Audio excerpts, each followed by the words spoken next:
Weird. Okay. Hello, everybody. Good evening. Welcome to Captive Audience. It's Don Anderson and Leslie Schneider with another wonderful Wednesday evening full of fun. What say you, Leslie?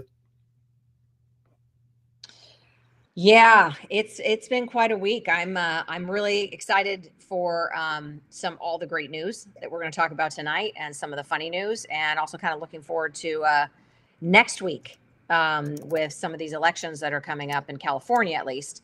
I'd love to. There's just a lot of things going on, so it's an interesting time. Oh, there is never a shortage. That is true. I thought that I would start off with some good Portland fun to get us all laughing before we get into more serious stuff. Of course, it's all serious, but if you got to have some levity with this stuff, right? Because it's so crazy that if you don't laugh, you'll shoot yourself in the head, right? So I thought I'd start with this whole story with Portland, and I pulled the Portland Trailblazer gang, which you've all heard about. It's just amazing that why is it always Portland? I mean, you have to hear a little history on the Portland thing first. Now, some of you, and if you're a basketball fan, you'll remember this. If not, you won't. But back in the gigantic scandal with this team that they were so notorious that they were actually called the Portland Jail Blazers because every time you turned around that year, it was something else. Let me walk you through the laundry list of things that happened. It will bring a smile to your face. Only in Portland. So Rasheed Wallace and Damon Stoudemire were cited for misdemeanor marijuana while driving a yellow Hummer after a game against Seattle on I-5 down to Portland. A yellow Hummer like that won't stand out. Zach Randolph was cited for underage drinking. This was a guy they drafted to the Blazers under 21. He got busted for drinking underage. Sean Kemp checked into rehab for drug abuse. Of course, he was busted for carrying around cocaine. Ruben Patterson was arrested on felony domestic abuse charges for beating up on his wife. Rookie Quintel Woods was cited for speeding without insurance, driver's license, and of course, marijuana. That's mandatory. Randolph punched Patterson in the face at practice and broke his eye socket. That must have been a pretty hard punch. Nothing like a little collegial behavior amongst friends at practice. How about Stoudemire was at Arizona airport with a pound of marijuana wrapped in aluminum foil because, of course, that would get past the metal detectors. Uh, Woods pleaded guilty to misdemeanor animal abuse. Turns out a little dog fighting was a bad idea. And this is before Michael Vick, right? So a little dog abuse there. And then the coach at that time, Mo Cheeks, he got fired for cussing out Bonzi Wells and Darius Miles after practice. Word had it he used the N word and got fired for it. Kind of funny considering that all three of them were Black Americans. You can't make this stuff up. So there's the history on the Jailblazers. Now we could add a little more fun and excitement to it. I call it the latest scandal, and that is their head coach just got arrested by the feds for running a gambling operation, which they creatively called Operation Nothing But Net. Again, you can't make this stuff up. My son actually fell over laughing when I described to him who was involved in this gambling scheme.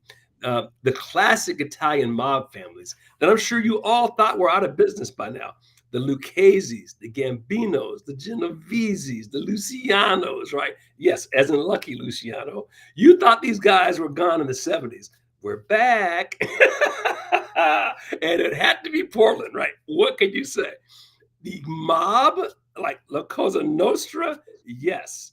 Men making 200 million a year are throwing away their careers and lives over like $1 million betting schemes. It's like you cannot make it up. But that's what we got going. And so I thought that if nothing else, you can have a laugh. Portland once again in the limelight for all the wrong reasons. I think there's just a point where, you just have so much money that you completely lose track of, the idea of like, okay, now I have enough. Now I need to be reasonable. You're just pushing all the time. Like you said, you have $200 million. I mean, some of these players, some of the coaches, I mean, it was like one of the players is like $20 million a year. The coach is, maybe 6 million, $8 million a year. Like, why are you throwing your games for, a $20,000 bet or, whatever it is? But it's the thrill. It's the Yeah, thrill. It's just knowing I can get away with it. yeah, I think it's that these people have gotten away with stuff for their entire lives because of the Yeah. nature of the position that they've been, right? And then finally, what happens is this You get linked in with these guys, you do one small thing. I got you. Because Yep. now I got you, right? Yep. And Yeah. so you wind up being hooked into bigger and bigger things. And like, let's face it, the mob's got a few decades of experience doing this. So Yeah, that's true. Okay. So I mean, maybe one of the angles is they weren't choosing anymore. They were just hooked in and they didn't have a choice. So that they just became pawns in the system. Okay. yep, That could be the, that could be yep, reasonable. the cost to get out is just like you might say the same thing about let's say Epstein's Island. Yep. You do that once, hey, Yep. we got you now, Yep. and now you got to do a bunch of whole other things that they ask you to do. I use Yep. ask, quote unquote, because that's how it works.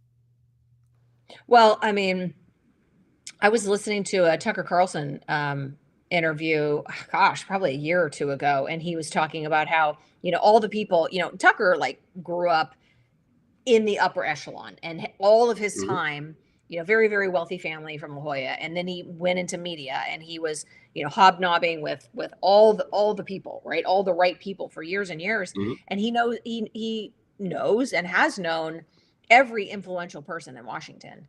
And I Mhm. have heard him say several times that there's almost nobody in Washington that doesn't have some disgusting little lifestyle or lie Mhm. that they're hiding. And so they just become perfect prey for anybody who wants to dig a little bit, come up with some dirt, and then get their way. They're all compromised. Yeah. This is an So, interesting segue into a rant I just wrote that maybe I'll talk about it next week. But it's entitled something like "Why the Worst Rise to the Top." I don't know if you had an opportunity to see mm, that yet. But basically, the short version is this. I read a book by the name of The Road to Serfdom, written by a mhm. famous economist named Friedrich Hayek, who basically wrote this book in the 30s in Germany. So he's a German in Germany writing about why the worst rise to the top. Someone in that position would know a thing or two about it, seeing as he had a front row seat to watching it happen, right? Mhm. And in chapter 10 of that book, now I read this book thinking it was going to be some wonky economics book about M1 money supply or something, right? Turned out it was really a treatise on human nature, which is when you think about it, all economics is the study of human behavior relative to incentives. And chapter 10 was amazing, though. In chapter 10, he asked the question, why is it that the worst rise to the top? And to get a short version of his answer, the worst rise to the top because they're willing to do things that a moral person won't do. Now you let that sink in for a while. Yeah. And you begin to realize it's true, not just of governments, but of large organizations and corporations. I mean, there's very few benevolent dictators or people with a shred of decency. There's a handful who manage to navigate that thing. But to get in those places in the first place, you got to do some pretty dirty, underhanded, nasty things that a moral person would look at and say, well, I'm just not going to go there. Right. Yeah. Well, I mean, I'm sure we can all just look at our lives. We can look at I mean, I work at a small organization and, everyone reaches, I think, many points where you're at that forked path and you have to decide, okay, am I going to stay here and dig in and rise to the top, or, increase my value, right? My social value or my financial value, my influence by compromising myself? Or am I going to move in a different direction, opt out, change organizations, whatever, lose that connection to that network? I mean, I can tell you many times that, I've moved in the opposite direction, like, ew, I don't want to be part of that. And Yeah. you kind of bail. And then, then you see those people doing well.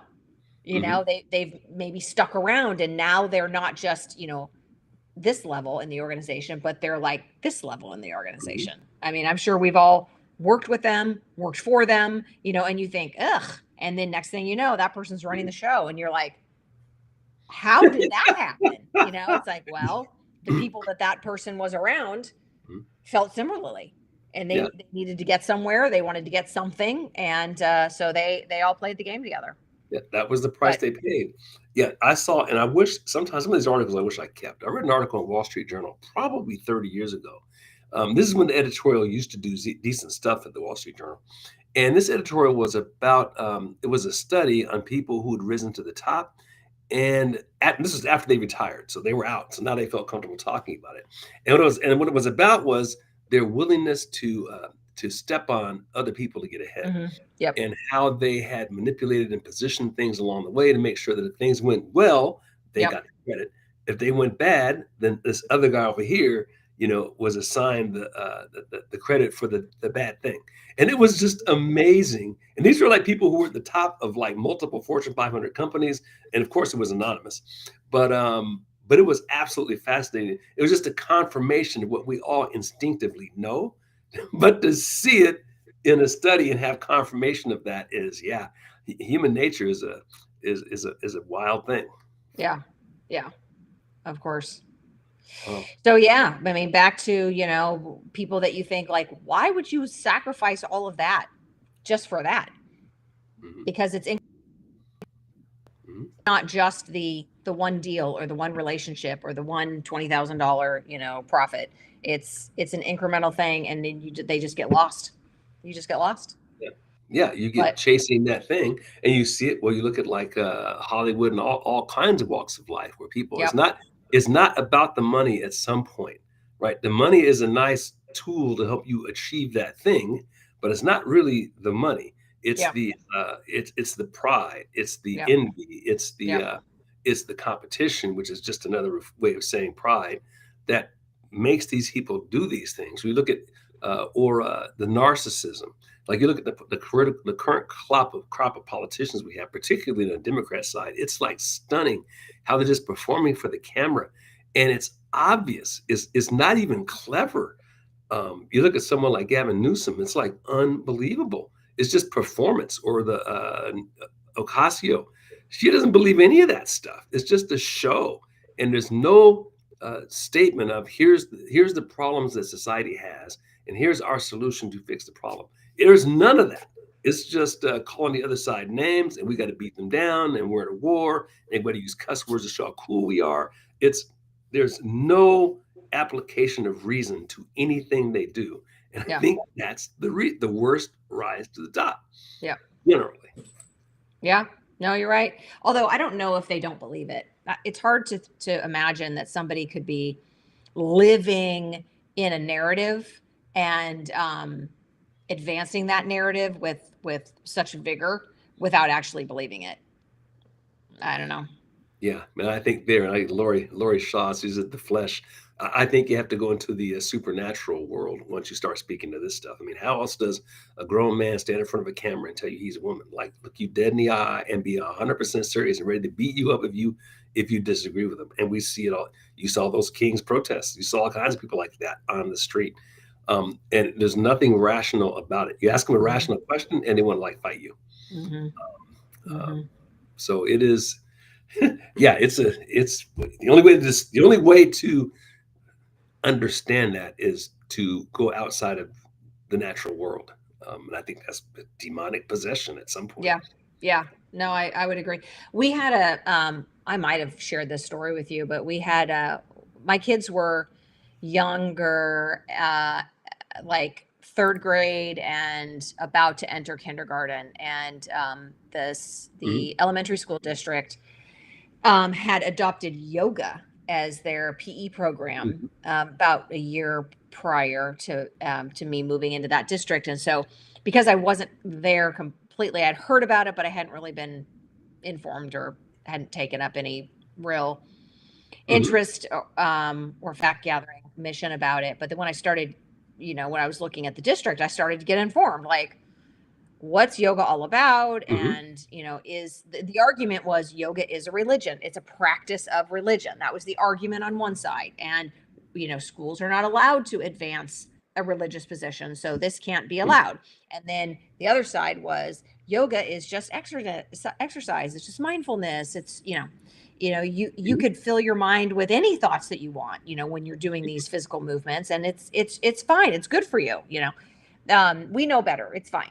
And so I started to just dig in, and start drawing my own conclusions. But one day at school, I arrived with my kids, and there was a gentleman, probably in his late 60s, who was standing on the street, out the sidewalk outside of school, and he had a sign that he was holding, and Mhm. he said, "Christian families, opt your children out of yoga."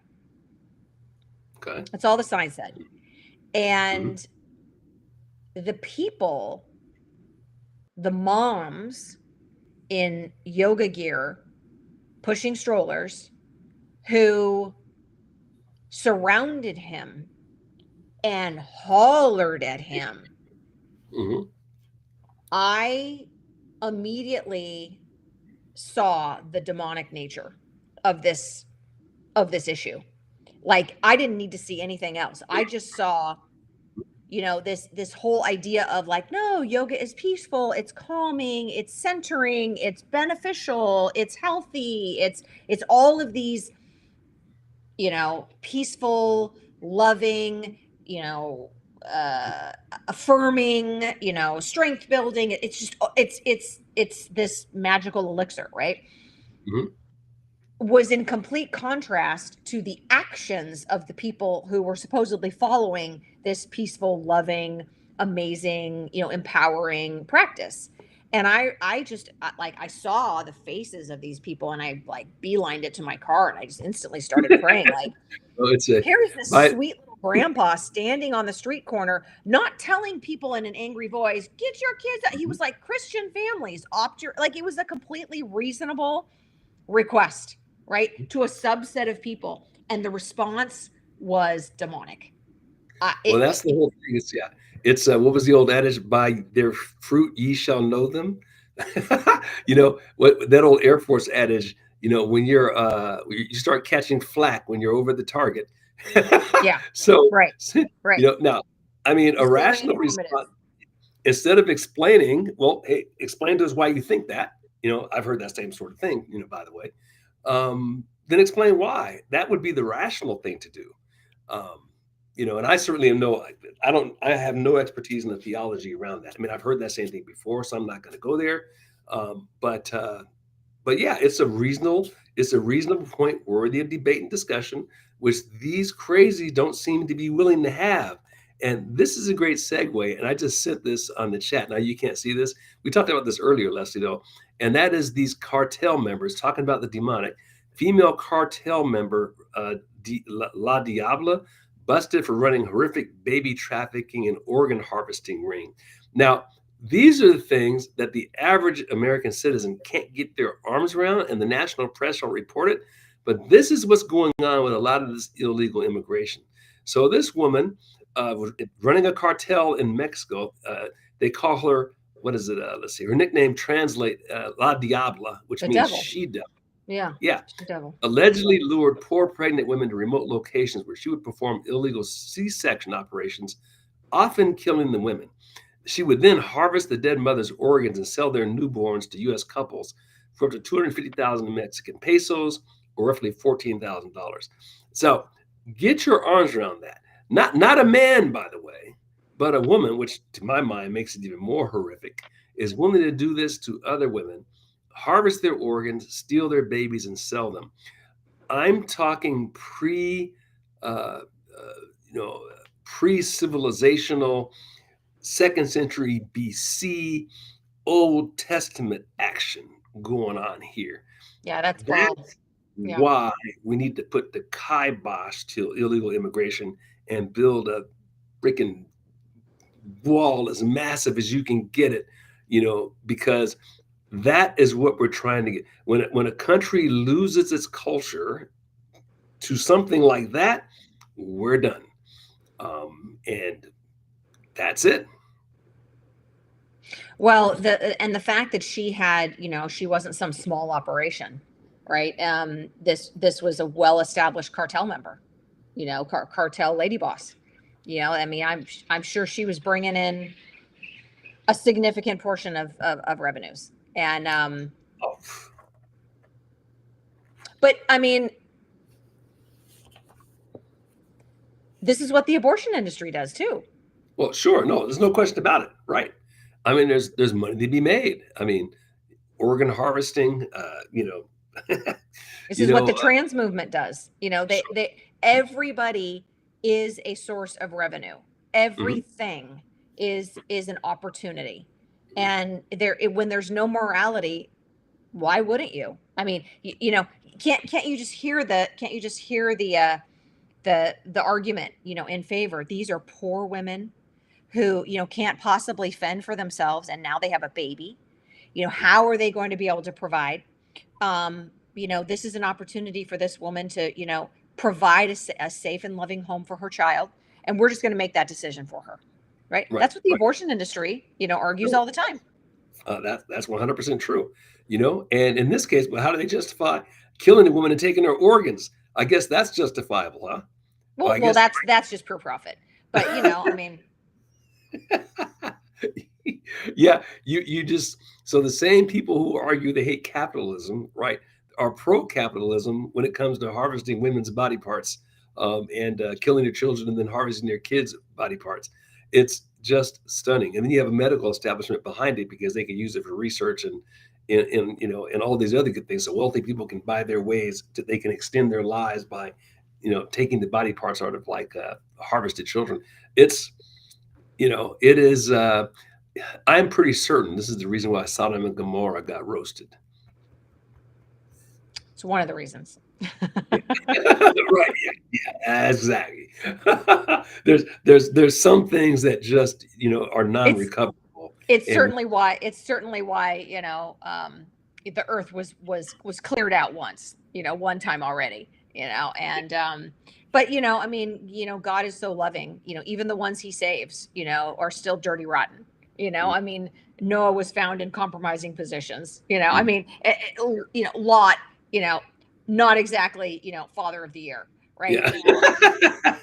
And so I mean, Yeah. yeah.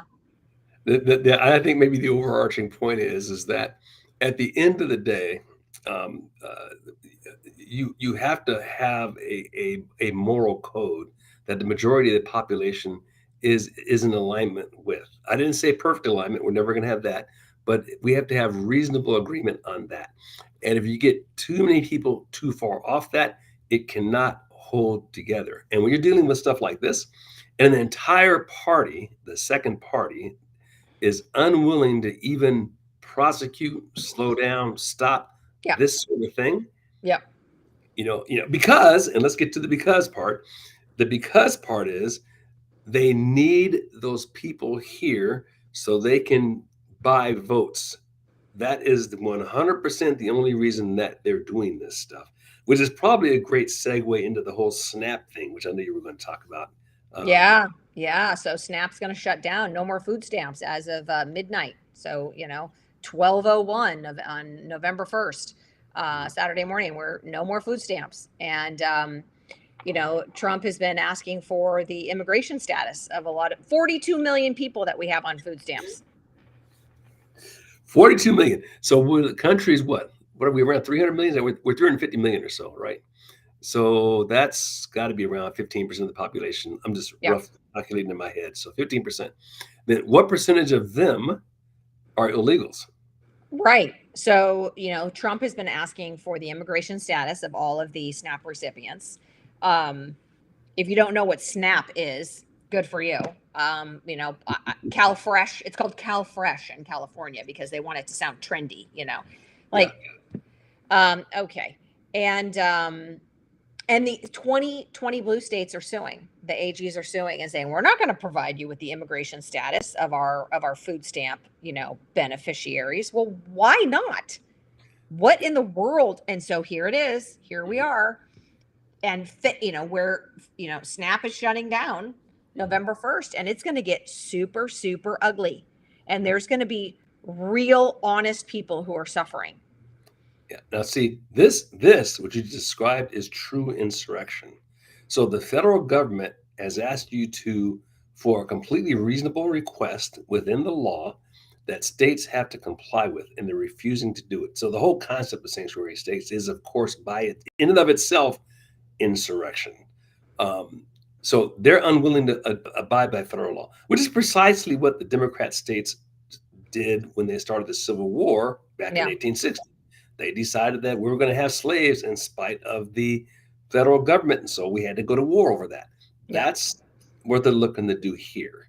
And it's Yeah. not even really blue state; it's really blue cities because outside of those cities, those states are Yeah. all red. Yeah. Um, Yeah. Well, it's funny so, that you mentioned slaves because really that is what we've become.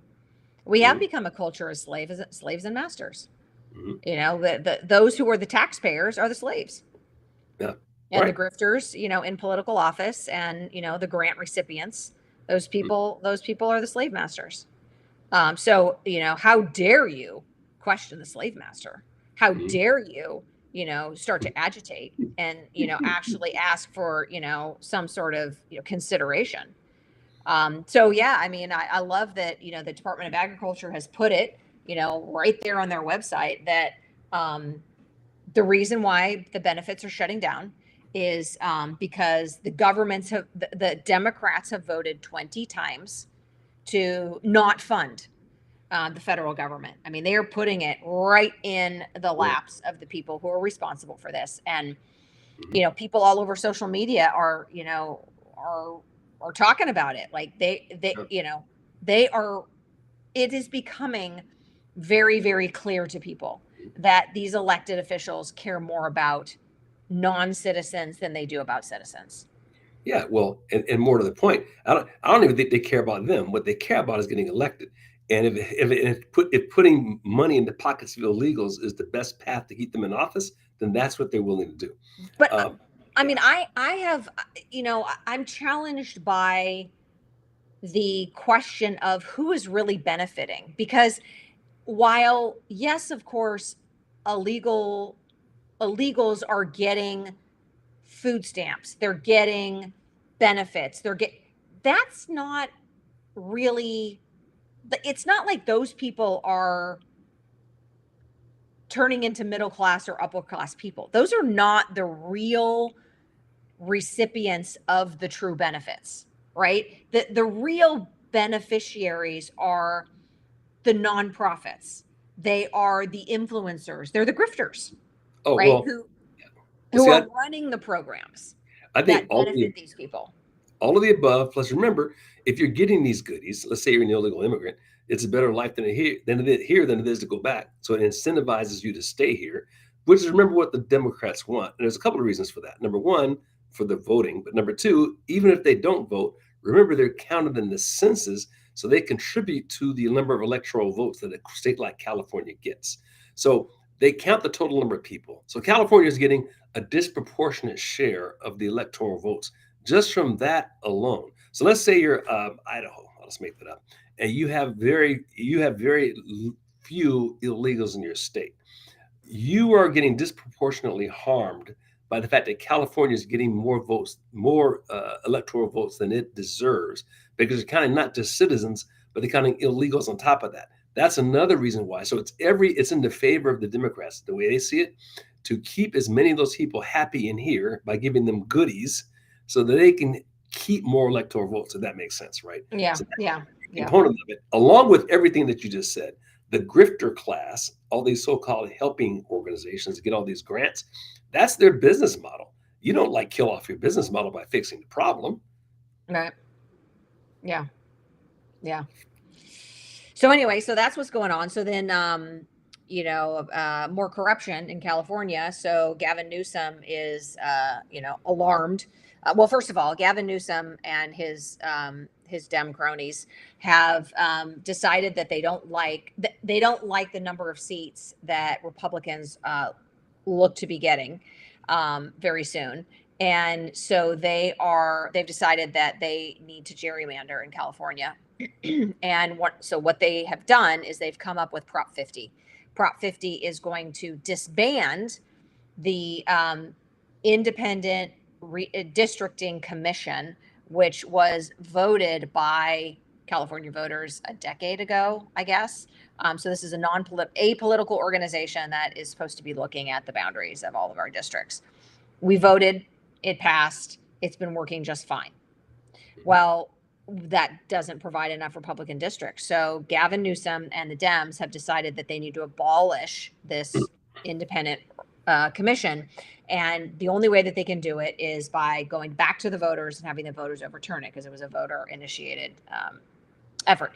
And so they've done that, and the messaging is Republicans want to gerrymander the votes and gerrymander the districts, and so we need to protect, democracy by voting yes on 50. We've proactively come up with a solution to, prevent Republicans from stealing, districts. So while that's coming up here in the next week or so for vote, the DOJ has decided that they want to send in some poll watchers, and Newsom is freaking out. And I hope he freaks out real hard. So we'll see how all that pans out. But I mean, I know that, even if Prop 50 passed by the voters, I can't imagine that it wouldn't be overturned. I mean, we've had Prop 87 came to California voters, which was it 87 or 187, which was voting in favor of gay marriage, and Californians said no, and then they had a judge overturn it. So there's some precedent there of judges overturning the voters' voice. See, I think this whole thing is him running for office. This is about him staying in the limelight and staying relevant to the presidential campaign that'll take place in, what are we talking, 2028? That's what Newsom is about. Because if you look at this, because I don't think the guy's a dummy. If you look at the mathematics for this, I think there's somewhere in the neighborhood of 25 states, red states, that are going to be probably doing some redistricting, rather gerrymandering to do what the Democrats have done. So there's no way whatever happens in California is going to begin to touch that, because the blue states have already gerrymandered themselves to the max. That's the first thing. The second thing is the Supreme Court is hearing argument right now around the Civil Rights Act, which is probably going to overturn this race-based gerrymandering, which is what they've done, which means somewhere in the neighborhood between 12 and 20 blue office holders, congressmen, are going to wind up being red congressmen. And then 3, if Trump has his way, and for the life of me, I can't believe, well, it's one of the few things the founders missed. And that is the way the Electoral College is decided is based on the total numbers of people in the state rather than the total number of citizens in the state. So if they do this next census, add a question in there that says, are you a citizen or not? And then you're counting citizens for the Electoral College. Think about how many electoral votes a state like California would get if you were basing it on citizens rather than just bodies walking around. And the state's losing population anyway due to how poorly it's been run. There's no way he doesn't know all of that. This is all about him staying relevant and pandering to the left-wing lunatic communist base that gets all the publicity so that he can make this run. I think that's just the rational. Yeah, and I mean, I don't think it matters whether he gets it through or not. It's all positioning for him. Yeah, we're talking about him, which is what we're doing right now. Well, and he can play himself as, the defender of the little guy. He can Sure. say, like, I was for truth, I was for transparency, I was for defending voter rights, right? He can say all of that. Of course, it's lies, but he's just trying to, fill up his resume. Meanwhile, back on the ranch, they've literally burned half of LA to the ground, and nobody's built. How many houses have been built? It's scary how that's not in the news anymore. I think I saw somewhere they're starting to do these Section 8 houses on that land now. Yeah, they've just, absolutely. They've just, because they're not allowing for people to actually replace what they had. If you had a pool, you can't necessarily build a pool because there's all these new regulations now, right? If you had a such and such size home, you're not allowed to have the such and such size home, especially if you were on the bluffs, because now there's all these new requirements. Now that doesn't create a whole bunch of conservatives in the what is it? Was that the Palisades? Yeah. Nothing will. Are you guys happy with what you voted for? Because you voted for it. Yeah, or they'll leave. They'll leave. And that's actually unfortunate. I want all the Democrats to stew in it. You are Yeah. not allowed to leave. If you're Mhm. going to continue to vote blue, you need to stick around and Yeah. actually live in the misery that you created. Well, the wealthy ones will leave, but there's a whole bunch of people who can't. And you feel, or let's just say the obstacle to moving is going to be really high for them. And man, what an ugly thing. But it is what it is, right? Uh, Oh, I'm sorry. It's been a long no, day. that's But I mean, I think about like the obstacle to moving. Like, is it really? I don't know. I mean, is there really so much of, I mean, okay, except for like if I need to find a new job, right? mhm, Obviously that's an issue, but yeah. I could spend a year, Mhm, s- take my time, mhm. people move all the time. People No, move no, from country to country, right? So, I I get it. mean, But I'm just thinking about there. what is Yeah. really the obstacle? Or is it just It, convenience factor? I think what's in people's heads. I mean, for example, let's say I'm going to make this up. Let's say that you are multi-generational and you're in West Virginia. Economy goes to hell, can't find jobs, whatever, and your kids move all over the place, and there you are by yourself. Um, well, then, or reverse that, you got to move and leave all your relatives, friends, connections, church, all of those. You got to start all over again. For a lot of Yeah. people, that is like a really tough ask, Yes. Yes. a really But tough ask. is that really most of the case? I think probably I think most of the case is actually this for the first scenario that you described. Your family lives all over the place now, right? You've got kids in all these other states. It's just you. It's you in this big old house that you're clunking around in, you and your spouse. Of course you have all of your friends and you have your church and you have your dry cleaners. Of course you have all of that. But, Mhm. like people move all the time. No, I get it. People leave countries and go to places with different languages all the time. But for a certain percentage of the population, I'm just saying Yeah. it's a really big ask. I mean, Yeah. I even submit to you that this is just my own little theory. I have nothing to back this up. But why is the West Coast uh, less conservative than the East Coast? I think it's this: founders got here, population started, country grew up in the East. The people who went west were the most adventuresome, the most, and I use this word liberal. I don't mean in the context that we're using it now. I mean open to new ideas, willing to take risks, willing to take chances. Think about the type of person who would throw their stuff in a wagon and like start walking the old Oregon Trail, right? A whole bunch of people aren't doing that. And so I think you wound up with a different type of person who migrated to the West than those that stayed in the East. I'd submit to you, I think that's part of the reason why California is so different from the rest of the country, because you have a whole ton of people who the positive of that open to new ideas, open to different things, a lot less likely to be racist, for example. But there's a lot of like cool things that came out of that mindset, less clannish. On the other hand, and this is my observation when I lived there, and this is true of Oregon too, relationships are an inch deep and 50 miles wide, because Yeah. people are leaving all the time. Yep. Whereas if you're like out there in New Jersey, Teaneck, New Jersey, places like that, it's like 15 generations deep. Your grandfather might have known your father's grandfather. They played baseball Yeah. together Yeah. in 1910, right? That's hard to walk away from. Yeah. That's And true. what I would say for a significant part of the population. Um, and then there's the last thing I would say, and this is kind of where my head is right now. Why should I let these commies run me off my land? Well, okay, I get it. Yes. And, again, I'm a California native and I look Oh, around and I'm sick at what these people have done to my state. I live in a beautiful state and oh, it's a place that I would love to, to stay and raise my family. But I also don't want to be victimized by them anymore. yeah, it's a tough deal. I mean, there comes a point where, and I'm with you. I'd argue the two most beautiful states, and I've been to all of them. I've been to every state since except five of them. Oregon and California are by far the most beautiful. I mean, they're just stunning. So the thought of me being forced, well, walk out the door, you know what I see? Within like I got Mount Hood, I got Mount St. Helens, I can see Mount Adams. This is like all from my just about my door.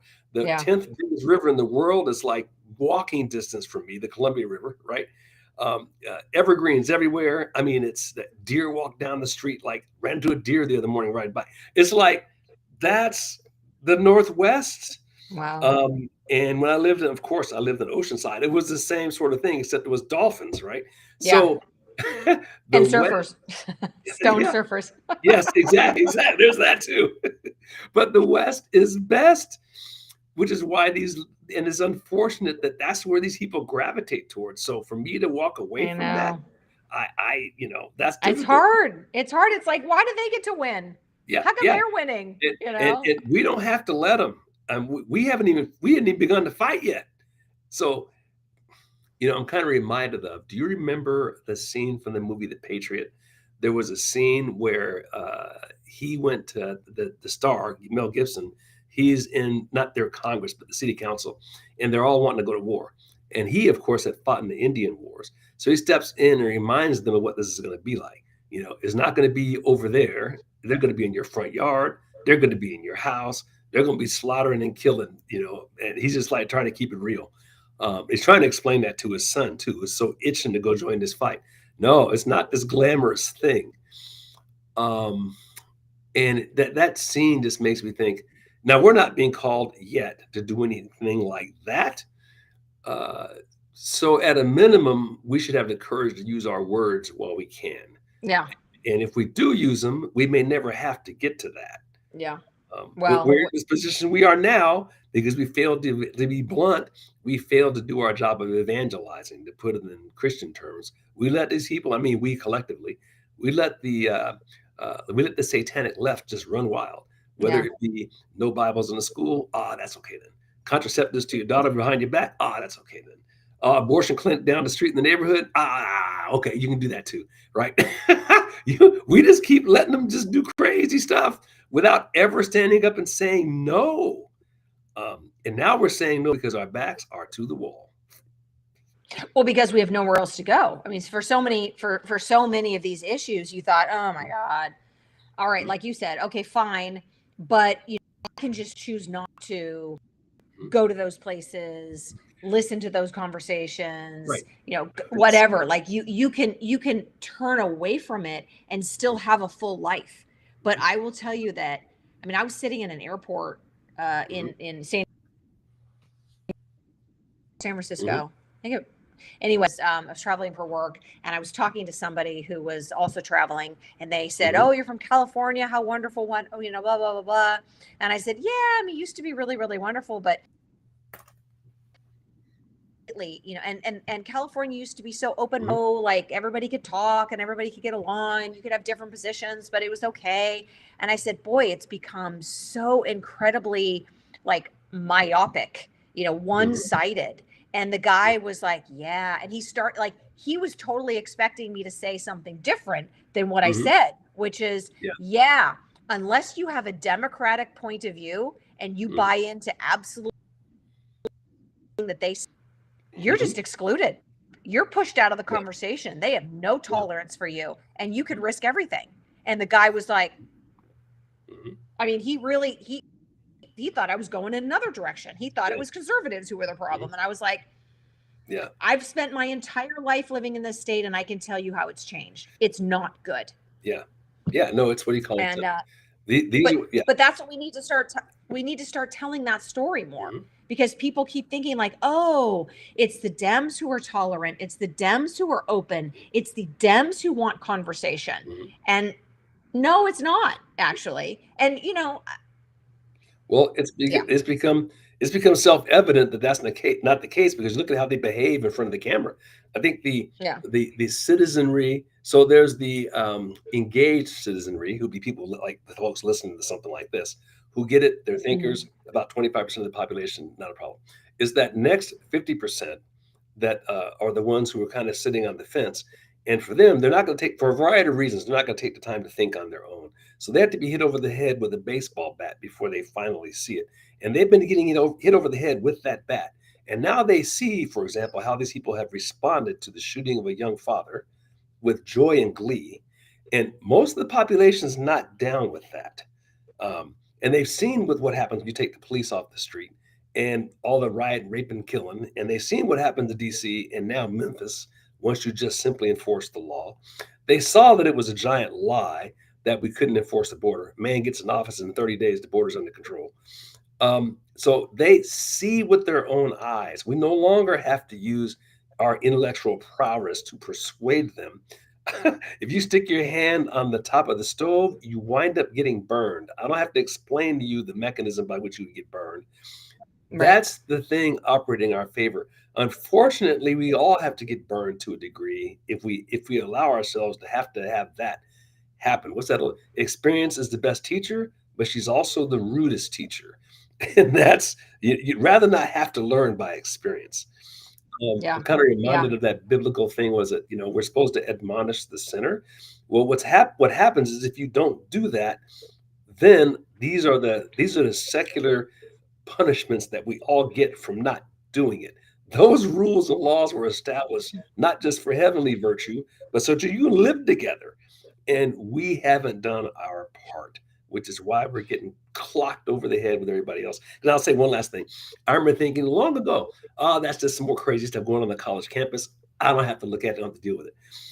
Then we wound up putting masks on our face, driving down the freeway, being forced to look at signs telling us to like get our shot tomorrow. Our employers like kicking you out of your job because you don't get a shot, or giving bonuses to people that do get a shot. I actually lived through that. Um, and then watching people die from getting the shot, and still those people haven't figured out why they're getting killed from the shot. That's what happens if you don't speak up. Yeah. Well, but looks like there's some good news coming out. What was it in Catalonia in Spain, where you had that study that came out about the pneumonia Yes. vaccine? You've got and how it's in 80% of the cases it doesn't actually help you at all, but you will end up in the hospital with pneumonia if you get that stupid vaccine. You've got Keep talking. Let me find the link for that. COVID Keep going. Yeah. COVID being tied to cancer in young people, where, they're trying to blame it on, lifestyle choices. But the truth is that, when they actually looked at the patients that, were reporting, young people, 20s and 30s and early 40s, who are reporting all these cancers, they are fit. They're following all the healthy lifestyle, you know, markers, and they're still showing up with cancer. So I mean, neon blinking arrow signs pointing Yeah. to I just to vaccines, and then you still feel, oh, I don't know where like when like all these died suddenly. Like how do you how do you live with yourself when your 21-year-old has a massive heart attack and dies, and there is no explanation? Yeah. None. Yeah. How do you not come to the conclusion, Mhm. oh my God, I have been lied to? Mhm. No, it's not plastics in the water. Mhm. No, it's not environmental toxins. That stuff is bad and it will kill you, Mhm. but not when you're 21. Yeah, there was a social influencer. I think it was in Coffee Cove the other day. Social influencer dropped dead. What was he, 28 or something? Good looking, handsome, in the prime of his life. Just like boom, didn't wake up, right? And the media will bury that. They won't even like speculate on what killed him. Like before all of this stuff Yep. happened 10 years ago, you'd always speculate on Yep. why a young person died. Oh, what happened? It was this, it was that, it was this.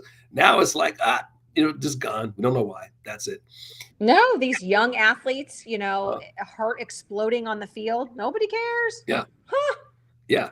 That's unfortunate. Because boy, can you imagine admitting when they finally do get around to people figuring this out, and people are slowly coming around, slowly, because if you're married to the national media, the regular media, you're never going to hear it. But as soon as you get off of that, I mean, like that study you were just talking about, I mean, some of the data in there is like eye popping. What was this? They studied 53,000 health professionals followed this thing, and the flu vaccine, now this is not COVID, this is flu, had a negative efficacy of 27%. I mean, you were worse off with the shot than you were not taking the shot. Um, how do you explain that stuff away? I've suspected this for a long time with flu shots. I mean, I remember 30 something years ago when I was in the Air Force, I took one, didn't feel good, said, why am I taking this? I'm 25 and in great shape. If I get the flu, so what? I'll be over it in a week, right? Why am I bothering? Um, And even then, they would tell you that it was only effective, like they thought 50 or 60% of the time. Where's the risk reward? And they don't even study this. What's the risk reward? They don't bother studying it. I mean, my dad had double pneumonia. My dad's 86. Mm-hmm. He had double pneumonia like 6 months ago. It wiped him out. And Mm-hmm. I sent him a study about the flu vaccine. It wasn't this one, but it was another one, talking about how it was. Oh, I know what it was. It was a video from a doctor that I follow who said, okay, a note from my, managed from the hospital, saying it's time for us to come in for our vaccine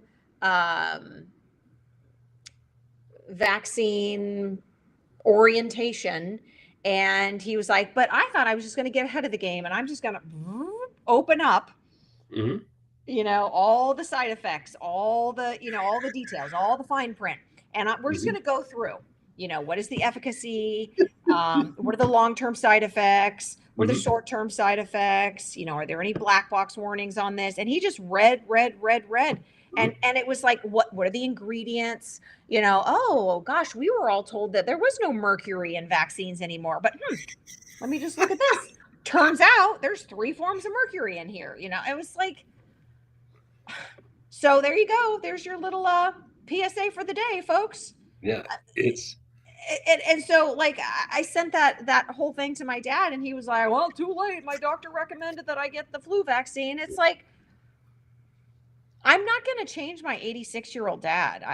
But I certainly don't want him to die because he's taking advice from his stupid doc. I mean, if the doc doesn't read the freaking paperwork, I mean, that was hugely eye-opening for me when I would go in and have these conversations with docs about the HPV vaccine. They're trying to push it on my daughter. And I was like, well, I've read some of the studies and it doesn't look too good long term. Like people are actually getting cancer in parts that, don't have anything related to the, HPV and, fertility is being affected and all sorts of bad stuff is happening. I think I'm going to chance it, and my kid's pediatrician was like, oh, I don't think that's a good idea. You really should, be a better mom basically, and it was just kind of like, I don't just read the paperwork. Like we don't even have to philosophize about this. Mm-hmm. Read the paperwork. Well, it's a cold-blooded realization. I know because I used to work in that field, but it's a cold-blooded realization when you finally reach the conclusion that they are drug pushers. That's their job. They're trained in how to give you drugs. They're not trained in helping you get well. Now, you could argue that they would say if they gave you advice on nutrition, you wouldn't take it anyway. And most people don't, but that doesn't absolve them of the responsibility to do it. They mostly, the vast majority, there's exceptions, they are drug dealers. They are legal drug dealers. And the drugs by definition are designed to create a side effect. It's not natural, Yeah. that's what they do. So you're not fixing the problem. It's appalling how little time doctors spend on nutrition in their medical training. They spend like almost zero time in that. So they don't know that stuff. And last thing I'll say, remember too, if let's say you're a family practitioner, you're treating a wide variety of different diseases and disorders. For each of those diseases and disorders, you don't have time to learn all the different drugs for all that stuff. You just can't, and it's changing all the time. So guess what you do? You pick like 2 or 3 that you historically are used to using, and those are the 2 or 3 that you use no matter what. That's what they do, unless a managed care plan comes along and says, well, we're going to force you to use this because we make more money on this. Mm-hmm. And then they'll get in the habit of using that. That is how it works. I am right. I also wonder if it is true that Americans wouldn't follow diet and exercise advice when we've already, I mean, there's so many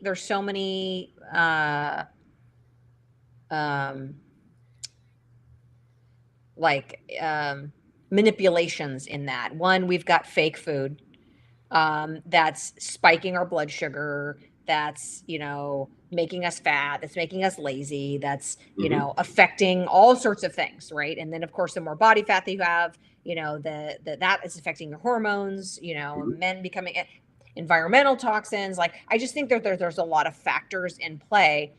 But you also have a huge number of Americans who are trying to be healthy, who want to be fit, who are willing to take supplements and try the latest diet fad. And I mean, I think we do want to get better. We don't know how to get there. Oh, And and you're right. Mass marketing does work and is proven to work.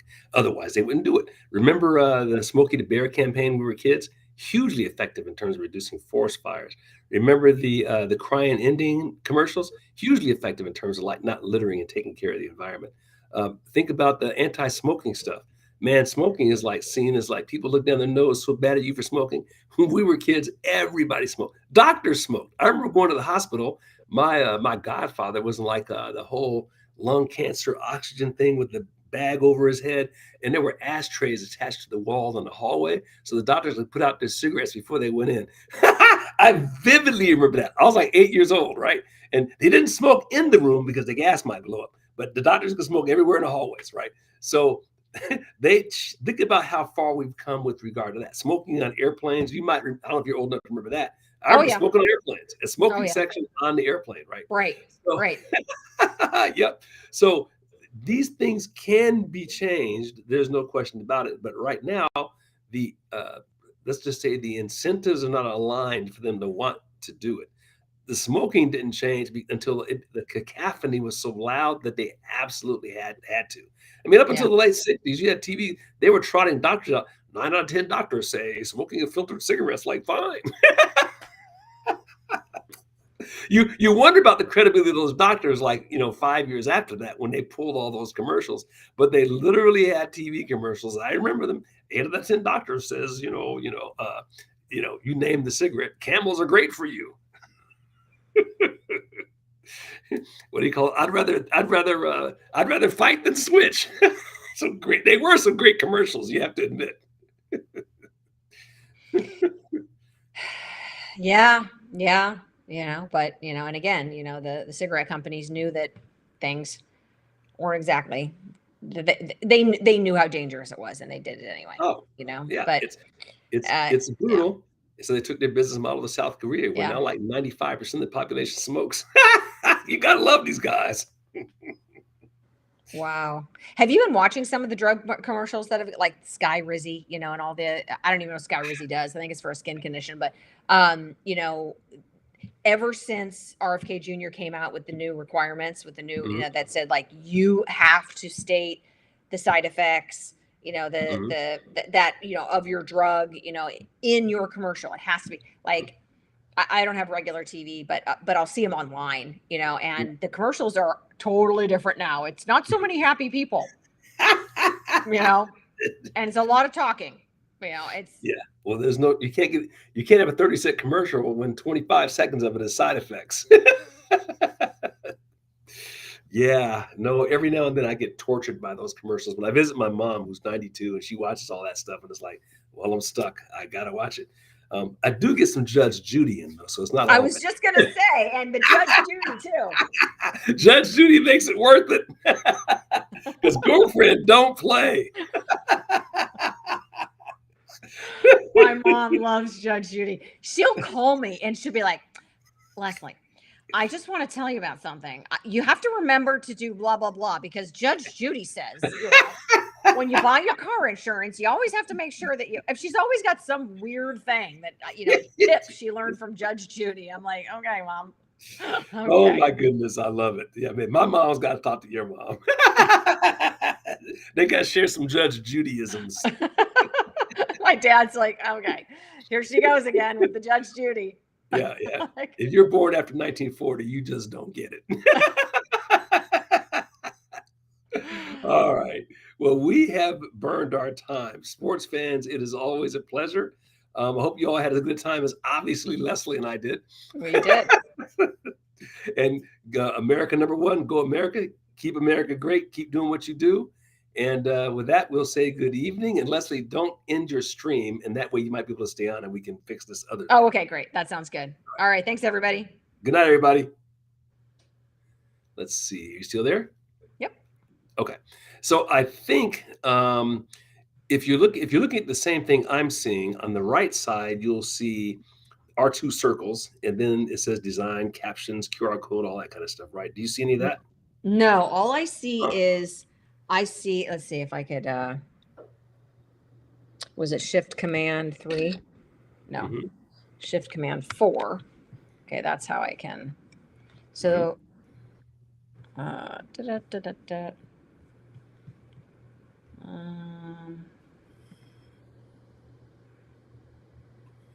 I'm going to try to text you an image of what I see.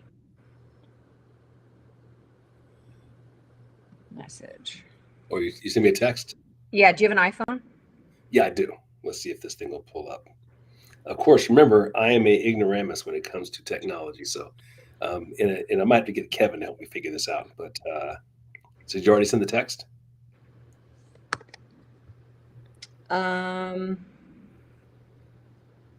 Let's see. For some reason, it's okay. Let's see. 360 60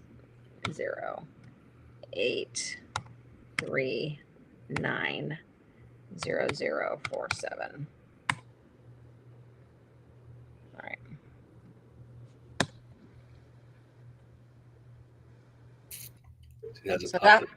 So that's what I see. Okay. So, oh, here you go. Let me see. It looks like it just showed up. Okay, so that's all you get, huh? That's all I get. So it looks like maybe I haven't been added on. So I can see the chat, but I can't actually reply or. So I wonder if when you get on, when you click on that link, does it instantly take you to when you look at the upper left corner of your screen, do you see a line item that says captive audience? I do. Okay. So is there like a left arrow next to it? No. There's no drop down next to that. No. Okay.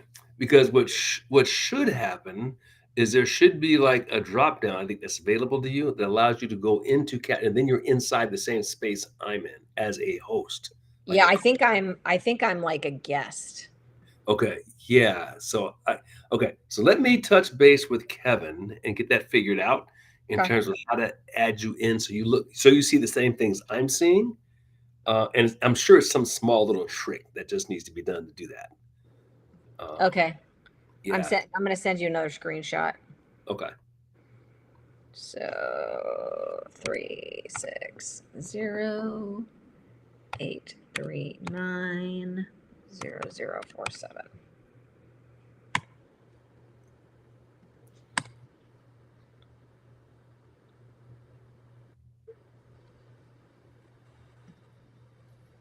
Okay. Second here, look at that. So I see that too. Yeah, so that's what you're seeing. Yeah, okay. Because you're missing that whole line on the far right side, and I think it's because you're being added as a guest and not like a co-host. So there must be a mechanism where I can do that on my end and get you something so that you get a link that says that as opposed to what you're getting. So let me research that. Okay.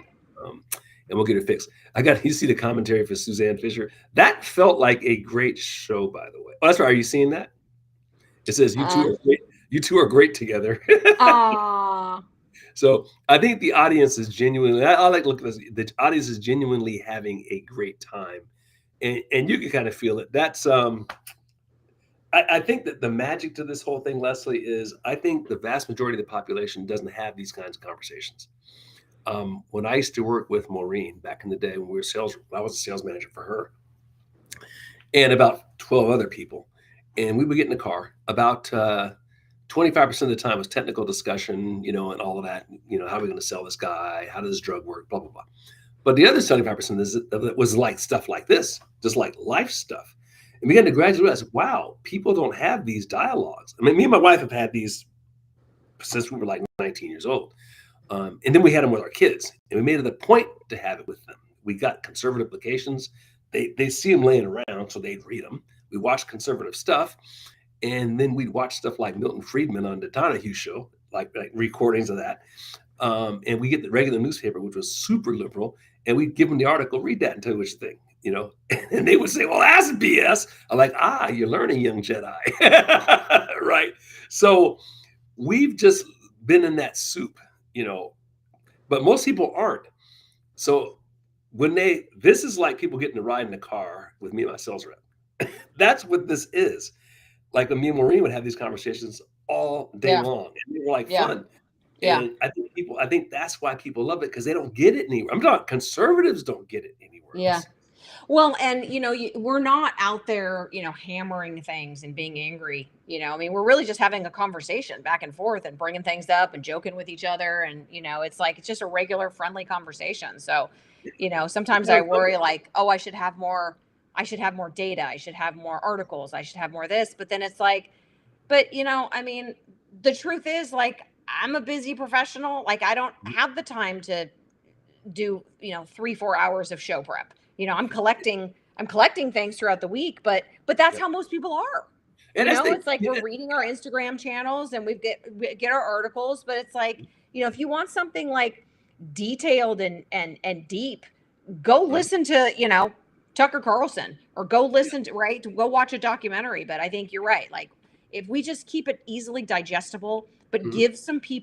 give people ideas so that they can start having these conversations too, and it doesn't have to be hard.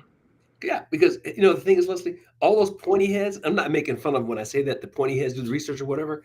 Um, they're just studying what we know is observable truth. I mean, Yeah. it's nice that you're giving me that study to back up what I already know is true, but yeah, it's just people like looking at the world around them, how it works. I call it evidence-based reasoning, you Yeah. know, and then reaching a certain conclusion. If you let people walk around long enough without any religious moral underpinnings, society will spin out of control. Here's the evidence for why. That's all. That's all we're doing. It's you take all the police off the street, the 5% of the population that needs to be in prison will run wild. Well, there's the evidence. If you leave Yeah. your border wide open and you let people in who don't share the same moral code, then you will have people like selling women and shopping the body parts out on the street. You will have that because in America, we're so soft because we've had it so easy and so good. Most of the world does that.